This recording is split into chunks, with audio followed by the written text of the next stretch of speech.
Subscribe करें और bell दबाएं ताकि कोई खबर रह न जाए।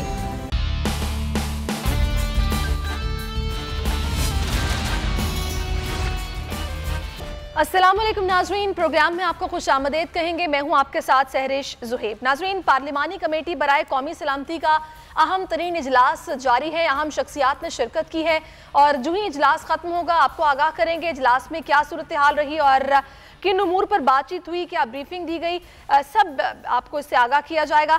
इसके अलावा जो सबसे बड़ा मसला है वो इस वक्त महंगाई का मसला है। पेट्रोल की कीमतें आप जानते हैं 146 रुपए पर लीटर पेट्रोल जा पहुंचा है।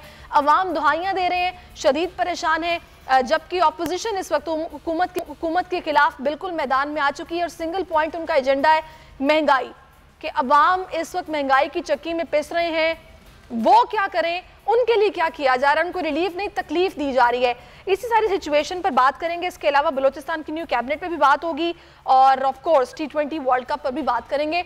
सबसे पहले अपने मेहमानों को आपसे मुत्ती हूँ। मुस्तफ़ा अब्दुल्ला बलोच साहब पीपल्स पार्टी से हमारे साथ मौजूद हैं। सीनियर एनालिस्ट इमरान याकूब साहब भी हमें ज्वाइन कर चुके हैं। सबसे पहले मैं मुस्तफ़ा साहब आपकी तरफ आती हूँ, आपको क्या समझ आ रही है, ये जो महंगाई इतनी बढ़ गई है, गन्ना हमारे मुल्क में पैदा होता है लेकिन 150 रुपया किलो चीनी गरीब आदमी को मिल रही है, पेट्रोल 146 रुपए हो चुका है, रातों रात डिसीजन लिए जा रहे हैं, रिलीफ के वादे किए जा रहे हैं लेकिन तकलीफ बढ़ती जा रही है, वजह क्या है इसकी?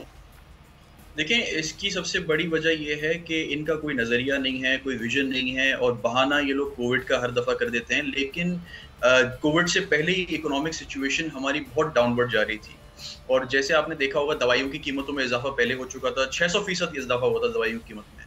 तो इसी तरीके से और भी चीज़ों को इन्होंने जो है ना, डॉलर के रेट्स, इनसे एक्सचेंज रेट संभाले नहीं गए। उसके बाद इन्होंने एक कमीशन बनाया, शुगर कमीशन, के भाई चीनी की कीमतों को कंट्रोल नहीं क्यों हो रहा और ये है वो है, माफियाज हैं।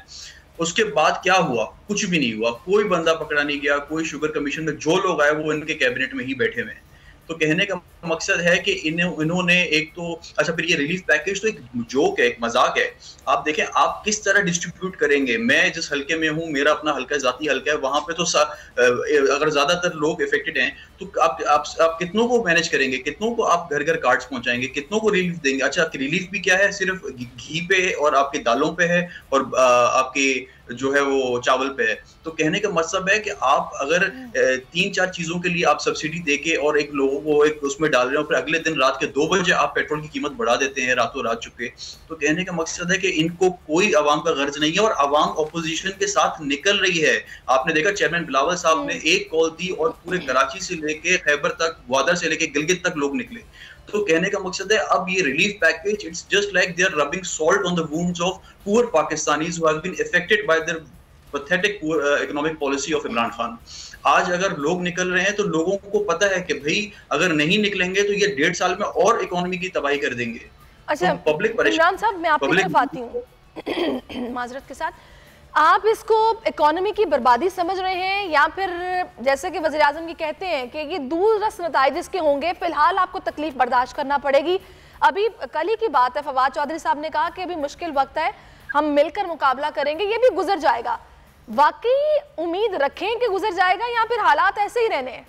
नहीं, देखिए फवाद चौधरी साहब को तो आप देखें ना, उनको कोई फर्क पड़ेगा अगर चीनी 150 रुपए की मिल रही हो कहीं पे, या पेट्रोल, वो तो मुझे नहीं लगता अपनी जेब से पेट्रोल भी भराते होंगे, तो वो तो सरकारी खर्चे पे चल रहे हैं, तो उनको तो कोई फर्क नहीं पड़ेगा। खान साहब अपने जेब से तो अपना घर नहीं चला रहे, इस वक्त पीएम हाउस सरकारी खर्चे से चल रहा है, तो उनको तो कोई फर्क नहीं पता तो चल रहा है। एक गरीब मजदूर, एक हारी को पता चल रहा है। मैं तो कहता हूँ अभी अपर क्लास भी इफेक्ट हो गई है।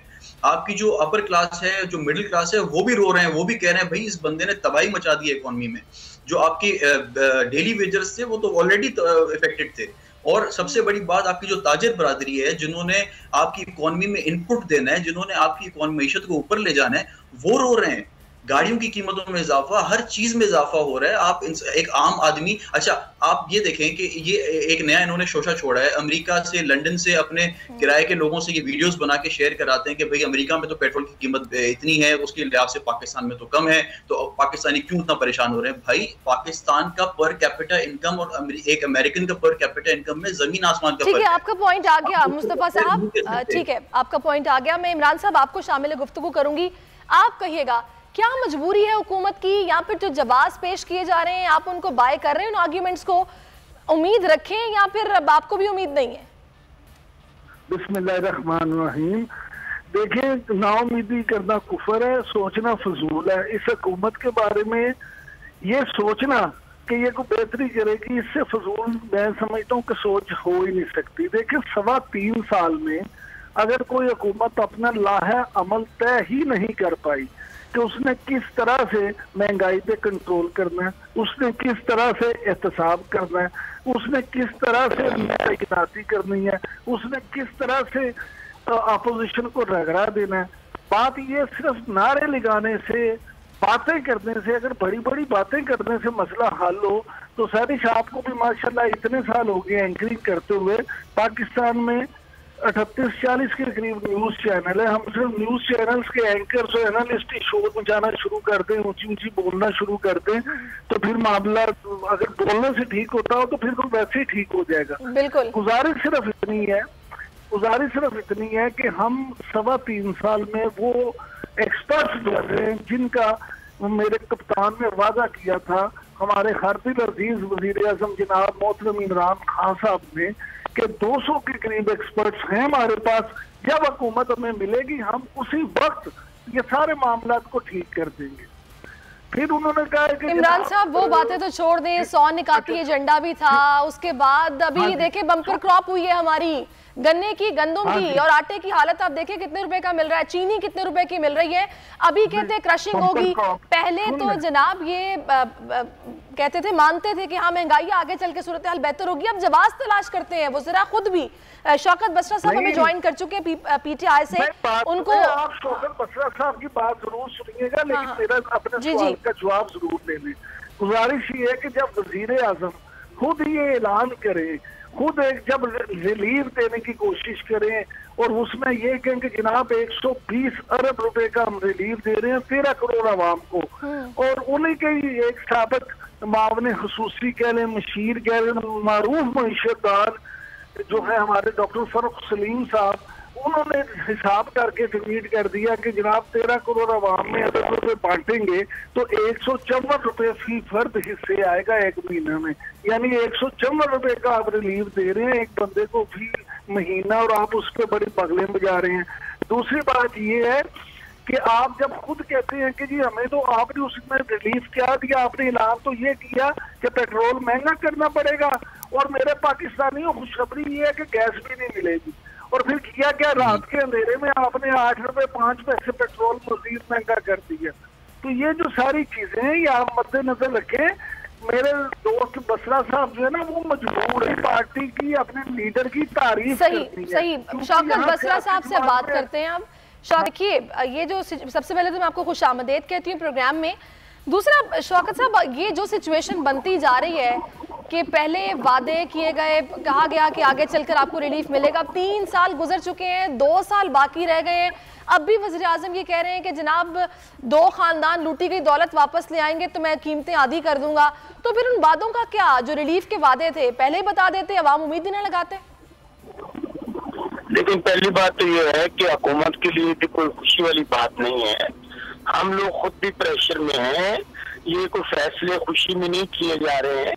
और इस वक्त जो सूरत हाल है कि चीजें हो या पेट्रोल हो, डीजल हो, बिजली हो, कोई भी हुकूमत नहीं चाहेगी, खासतौर पर एक ऐसी हुकूमत जिसने पाकिस्तान में कभी गवर्नमेंट में ना आई हो और उसे आते ही ये 2 हुकूमतों के जो डाके हैं वो विरासत में मिले हों, तो आप कब देखिए शौकत साहब, ये विरासत की बात देखिए, ये हम लोग भी सुन के थक गए। मैं एज अवाम आपसे बात कर रही हूँ, मुझे ये बताएं कि अगर ये विरासत का तो आपको पहले ही पता था कि इन लोगों ने क्या गुल खिलाए हैं, इन पे क्या केसेस हैं, सब कुछ आपको पता था।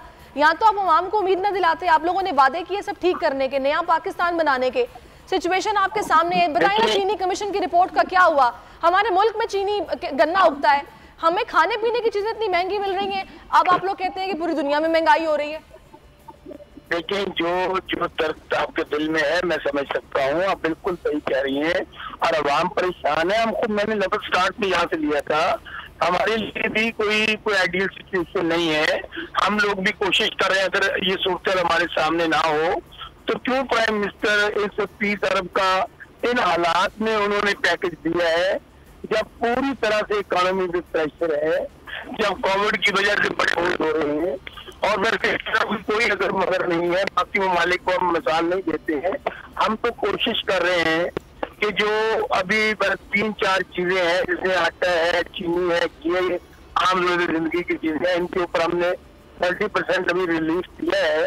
और पेट्रोल डीजल की क्या बात है, डेफिनेटली देखिए मैं फिर आपको अर्ज करूँ कि ये तो ना तो हमारे गंदम की तरह या दूसरी चीजों की तरह पैदा होता है यहाँ पे मुश्किल हालात है। पेट्रोल बाहर से ले रहे हैं, डीजल बाहर से। शौकत साहब, जो चीजें यहाँ पर पैदा होती हैं वो कौन से में सस्ती मिल रही है? गरीब आदमी फल नहीं खा सकता, एक गरीब आदमी सब्जी नहीं खरीद सकता। आप कोई भी सब्जी खरीदने चले जाएं, आपको 150 रुपए 120 रुपए से कम पर केजी वो सब्जी नहीं मिलेगी। ये आपके अपने मुल्क में उगती है। अगर मुझे जवाब पूरा देना है तो मैं फिर से समझ रहा हूँ कि आप जो कह रही हैं बिल्कुल कभी दोहराई नहीं है। मैं खुद पब्लिक हूँ, मैं खुद आवाम में से हूँ। मेरा इलाका बहुत पसंद है, मेरा बहावलनगर, खासतौर पर जो मेरी कंस्टिट्यूएंसी है वहाँ पे मैं खुद दुकान से दुकान गया हूँ। लोग परेशान हैं, लेकिन उसके लिए मैंने आपको अर्ज किया है कि हुकूमत ने उसके लिए एक तो ये मैकेनिज्म दिया है कि हम लोगों ने एक सब्सिडी का ऐलान किया है, दूसरा हम हेल्थ कार्ड इंशाल्लाह वो देने जा रहे हैं, फिर इसी तरह 2-3 चीजें। अच्छा, आप यहीं पे रुकिएगा, आपकी आवाज भी मुझे कुछ सही से नहीं आ रही, आपसे फिर से कांटेक्ट करते हैं। और आप जिस सब्सिडी की बात कर रहे हैं ना, मैं इमरान साहब आपकी तरफ आऊंगी। ये किस तरह की सब्सिडी है कि पोर्टल से एक किराने वाले को खुद को रजिस्टर कराना पड़ेगा, फिर वहाँ रजिस्टर होने के बाद फिर वो आवाम को सब्सिडी दे सकेगा, हुकूमत से पैसे ले सकेगा। एक गरीब आदमी जो कि परचून की दुकान चलाता है, क्या वो इतना नॉलेज रखता है कि उसने पोर्टल पे किस तरह रजिस्टर होना है, किस तरह वो टेक्निकली चीज़ों को लेकर चलना है? मुझे तो समझ नहीं आ रही। आपको ये कारगर साबित होता लग रहा है सब्सिडी का प्लान? इमरान साहब। जी जनाब, सॉरी आपकी आवाज कट रही थी, क्या पूछ रहे सवाल? इमरान साहब, ये जो इन्होंने अभी सब्सिडी का प्लान बताया है कि आपको पोर्टल पर रजिस्टर होना पड़ेगा, एक किराना स्टोर वाले को पोर्टल पर रजिस्टर होने के बाद वो वहां से सब्सिडाइज्ड चीजों के रेट्स और पैसे उसको मिलेंगे, जो कि फिर वो आगे आवाम को रिलीफ पहुंचाएगा। ये जितना टेक्निकल मैकेनिज्म लग रहा है, आपको लग रहा है कारगर साबित होगा या इजी होगा एक आम आदमी के लिए?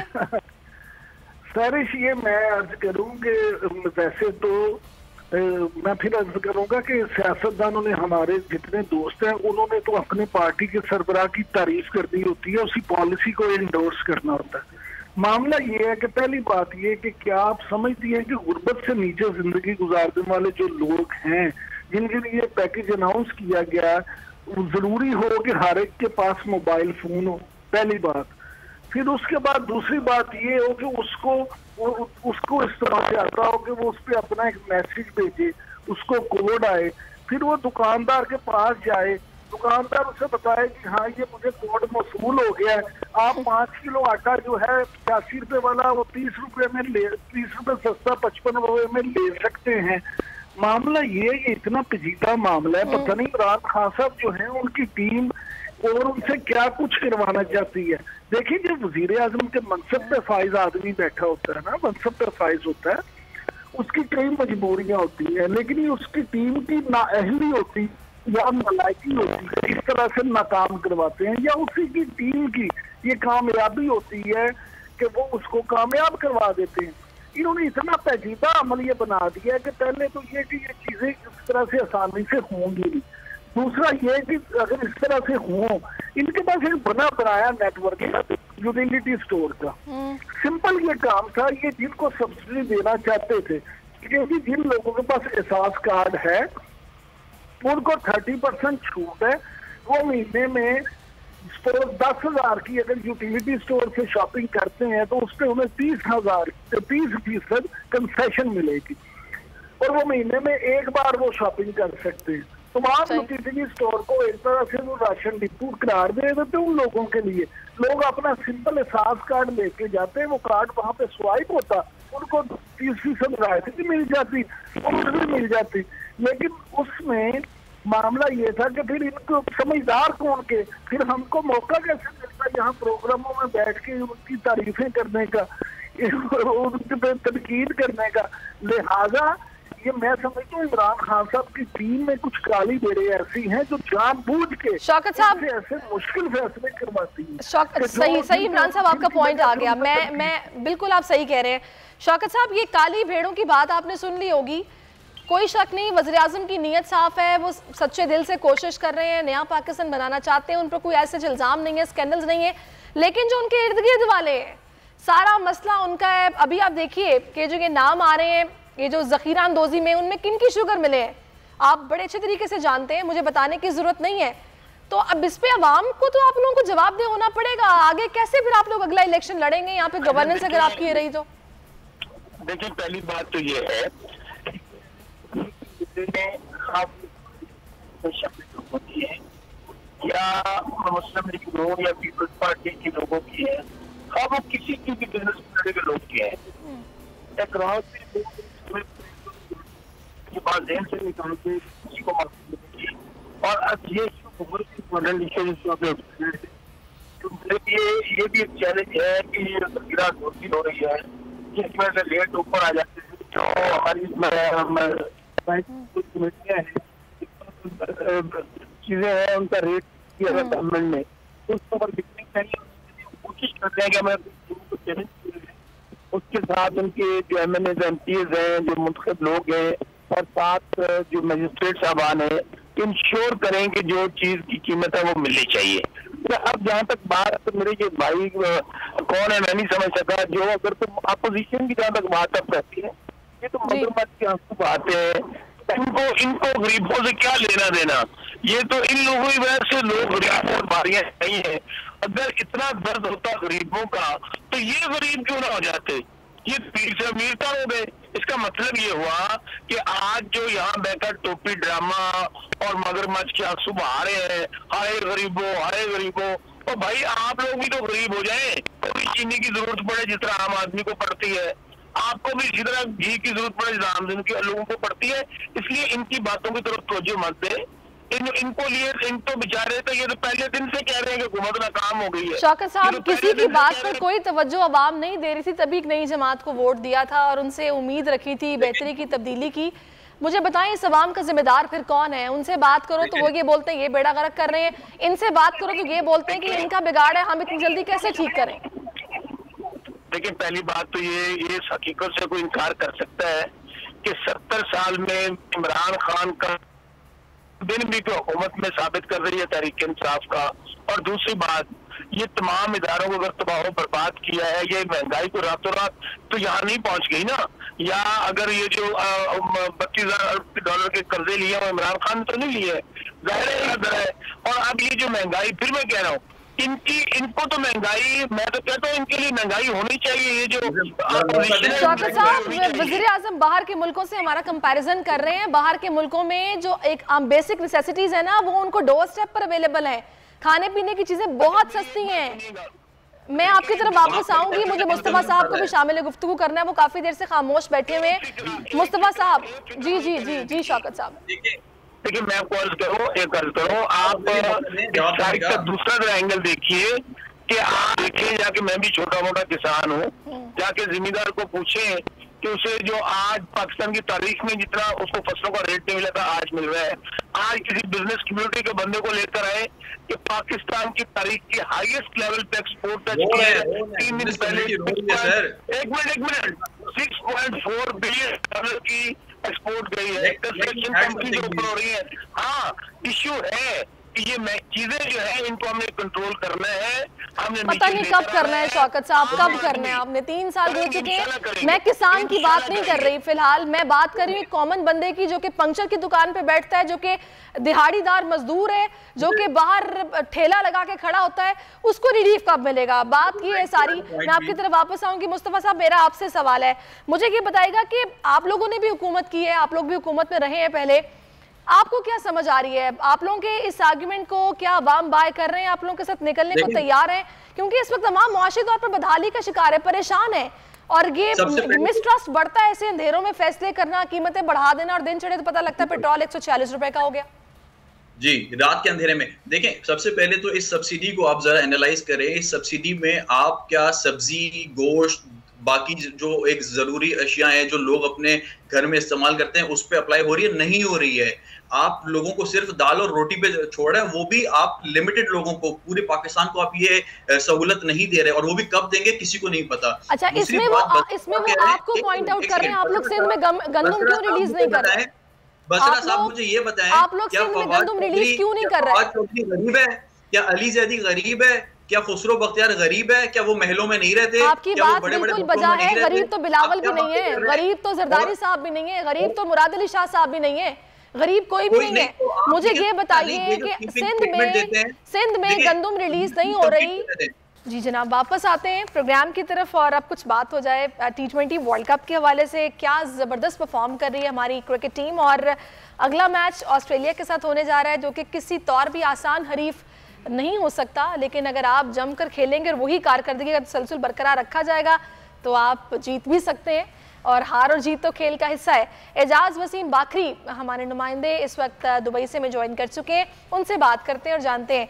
एजाज, देखिए बेहतरी की गुंजाइश तो हर जगह पर होती है, नो डाउट नाकाबिल शिकस्त रही है हमारी टीम, ज़बरदस्त परफॉर्म कर रही है, फुल फॉर्म में है।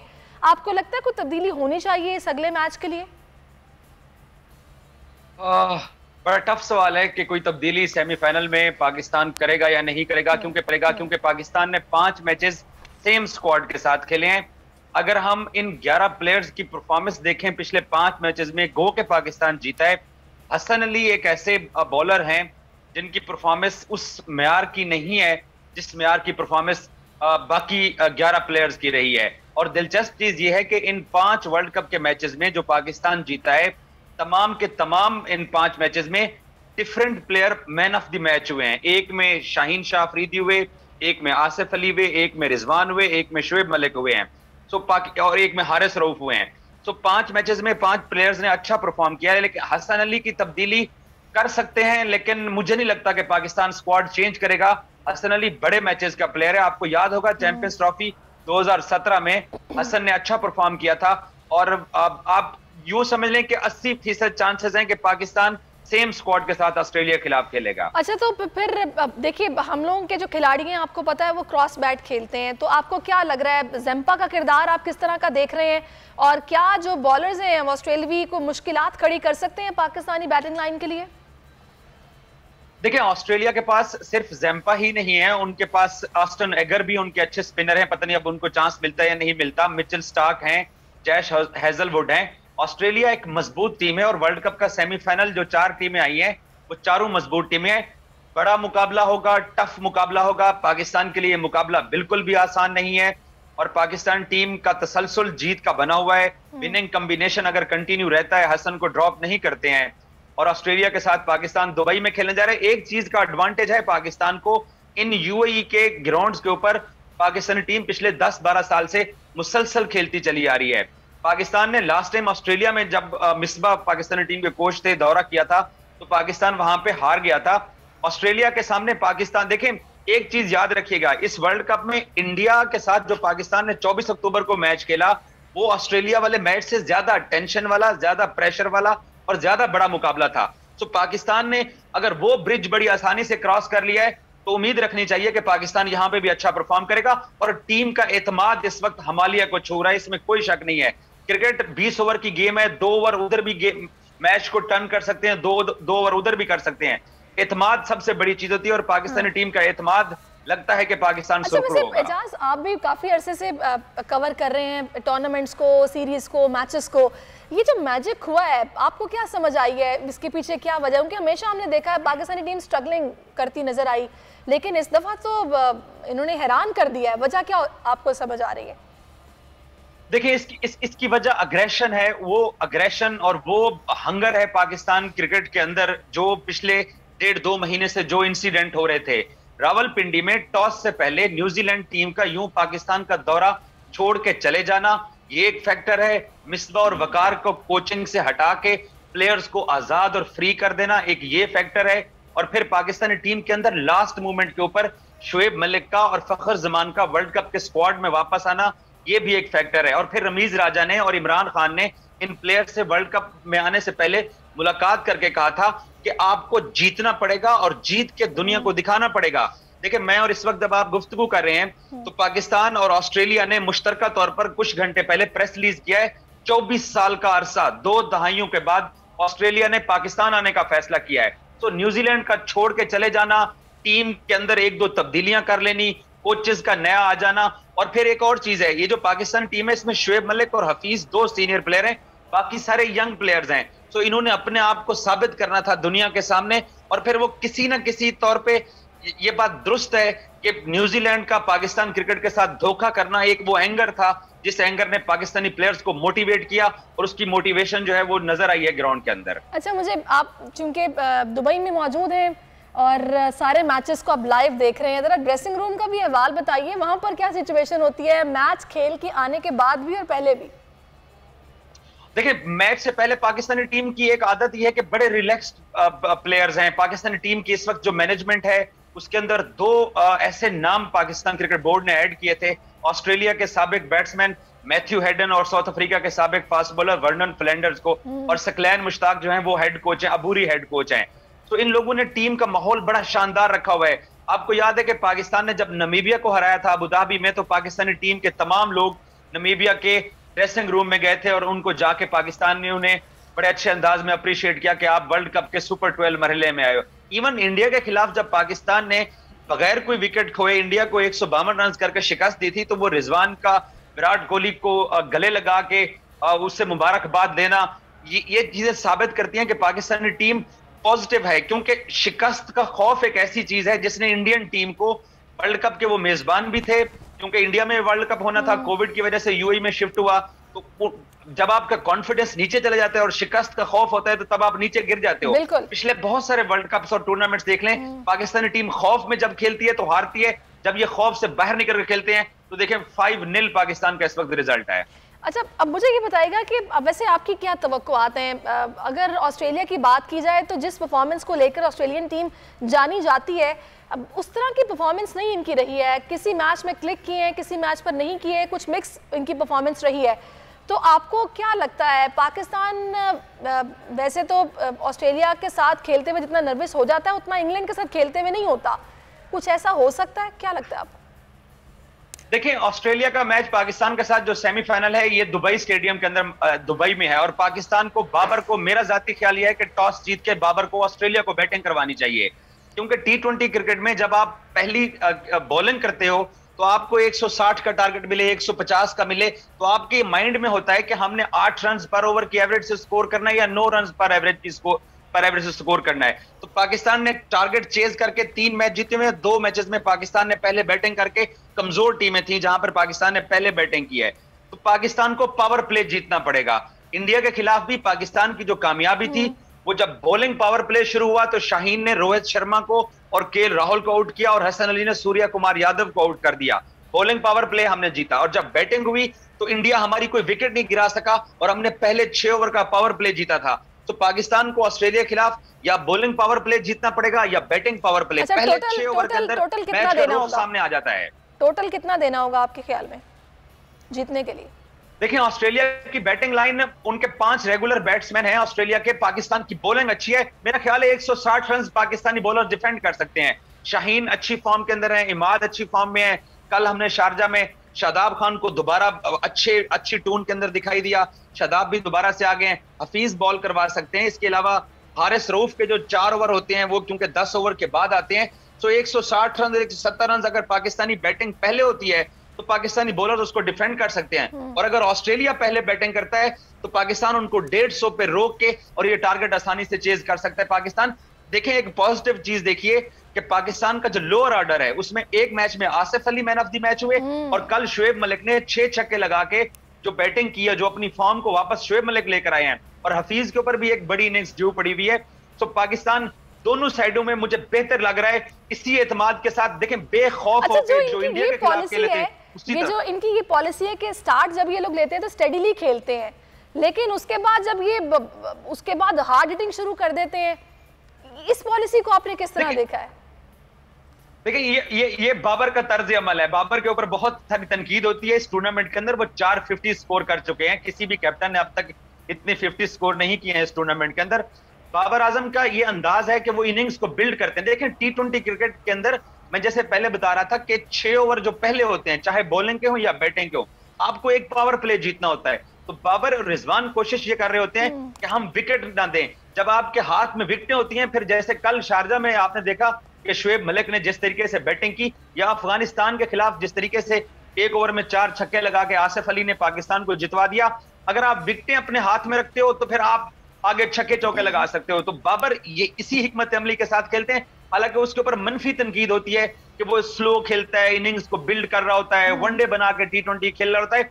अच्छी हिकमत अमली के साथ खेले, इसीलिए तो 5-0 है पाकिस्तान को। क्या अपना बैटिंग ऑर्डर फ्लेक्सिबल रखना होगा? और दूसरा ये भी बताएगा, मैक्सवेल जो कि आजकल अभी फिलहाल तो ऑफ कलर नजर आ गए, अगर वो क्लिक कर गए तो पाकिस्तानी बॉलिंग को अनसेटल कर सकते हैं? आपको क्या लग रहा है? देखिए, पाकिस्तान की बॉलिंग वीक नहीं है, पाकिस्तान की बॉलिंग मजबूत है। इस टूर्नामेंट में गो के बैट्समैनों ने अच्छा परफॉर्म किया है। ग्लेन मैक्सवेल हो या मिचेल मार्श ऑस्ट्रेलिया की तरफ से बड़ा अच्छा खेल रहे हैं। हालांकि उनको इंग्लैंड के खिलाफ पहले मैच में चांस नहीं दिया था और ऑस्ट्रेलियाई टीम 100 रन के ऊपर इंग्लैंड के खिलाफ कोलैप्स कर गई थी। मिचेल मार्श जो है वो अच्छी बैटिंग कर रहे हैं। डेविड वार्नर कप्तान, ऑरेन फिंच हो गए, ग्लेन मैक्सवेल हो गए। ऑस्ट्रेलिया की टीम बैलेंस टीम जरूर है, लेकिन पाकिस्तानी बॉलर्स जिस डिसिप्लिन के साथ बॉलिंग करवा रहे हैं, सवाए नो बॉल का एक इशू है जिसको कंट्रोल करना पड़ेगा। इस वर्ल्ड कप में अब तक पाकिस्तान 10 नो बॉल करवा चुका है। 5 शहीन के हुए हैं, 5 हसन अली के हुए हैं। कल मैं वकार यूनुस की भी गुफ्तगू सुन रहा था, वो इनके साथ 2 साल काम कर चुके हैं। इन नो बॉल्स ने जो अब तक 10 पाकिस्तान करवा चुका है, कोई नुकसान नहीं किया है। सेमीफाइनल के अंदर अगर आपकी एक नो बॉल हो जाए और उस फ्री हिट के ऊपर आपको छक्का लग जाए तो पिछली बॉल के ऊपर छोटी-छोटी चीजें कंट्रोल करने वाली है। बिल्कुल आप ठीक कह रहे हैं। बहुत शुक्रिया आपका एजाज वसीम बाकरी। जाहिर सी बात है बेहतश होती है और इन्हीं छोटी-छोटी चीजों को इनको काउंट करना पड़ेगा, देखना पड़ेगा और इससे भी अच्छी हिकमत अमली के साथ ग्राउंड में उतरना पड़ेगा। उम्मीद अलबत्ता अच्छी रखनी चाहिए। हम ऑस्ट्रेलिया के साथ भी मैच जीतेंगे इंशाल्लाह और इसी उम्मीद के साथ मुझे इजाजत दीजिए। अपना बहुत ख्याल रखिए। अल्लाह हाफिज।